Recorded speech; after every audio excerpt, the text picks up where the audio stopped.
अस्सलामुअलैकुम नाजरीन जी, मैं हूं नाइला भट्टी और आप देख रहे हैं न्यू BBC न्यूज HD। आइए शामिल करते हैं आज की अहम खबर। झोल में गैरत के नाम पे शौहर के हाथों बीवी का बेईमाना कत्ल। झोल थाने की हदूद में वाक़े दिया हेरन इलाके में आज मौरखा 18 जून 2025 बरोज़ 10 बजे के करीब एक अफसोसनाक वाक़या पेश आया, जहां एक शख्स दौलत बेल ने अपनी 25 साला बीवी शवेरान बेल को गैरत के नाम पे कत्ल कर दिया।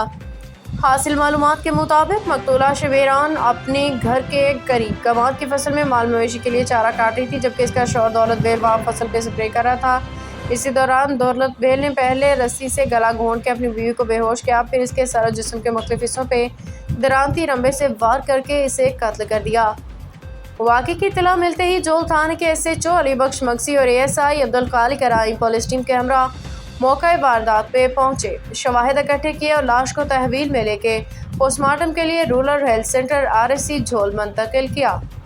पुलिस ने फौरी कार्रवाई करते हुए छापा मार के शवेरान के शोहर कातिल दौलत बेल को गिरफ्तार कर लिया। इब्तदाई तफ्तीश में दौलत बेल ने एतराफ़ किया कि इसे शक था कि इसकी बीवी के गाँव के भी रिहायशी जामनवल शंभू बेल से नाजायज़ ताल्लुकात, इसी बिना पर इसने गुस्से में आके कत्ल किया। मकतूला शवेरान मीरवा गोरचानी की रिहायशी मोहन बेल की बेटी थी, जिसकी शादी दौलत बेल से 2016 में हुई।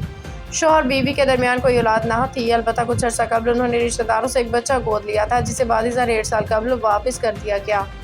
ज़राए के मुताबिक कुछ दिन कबल भी दौलत बेल और जामन के दरमियान इस मामले पर तल कलामी झगड़ा हुआ था।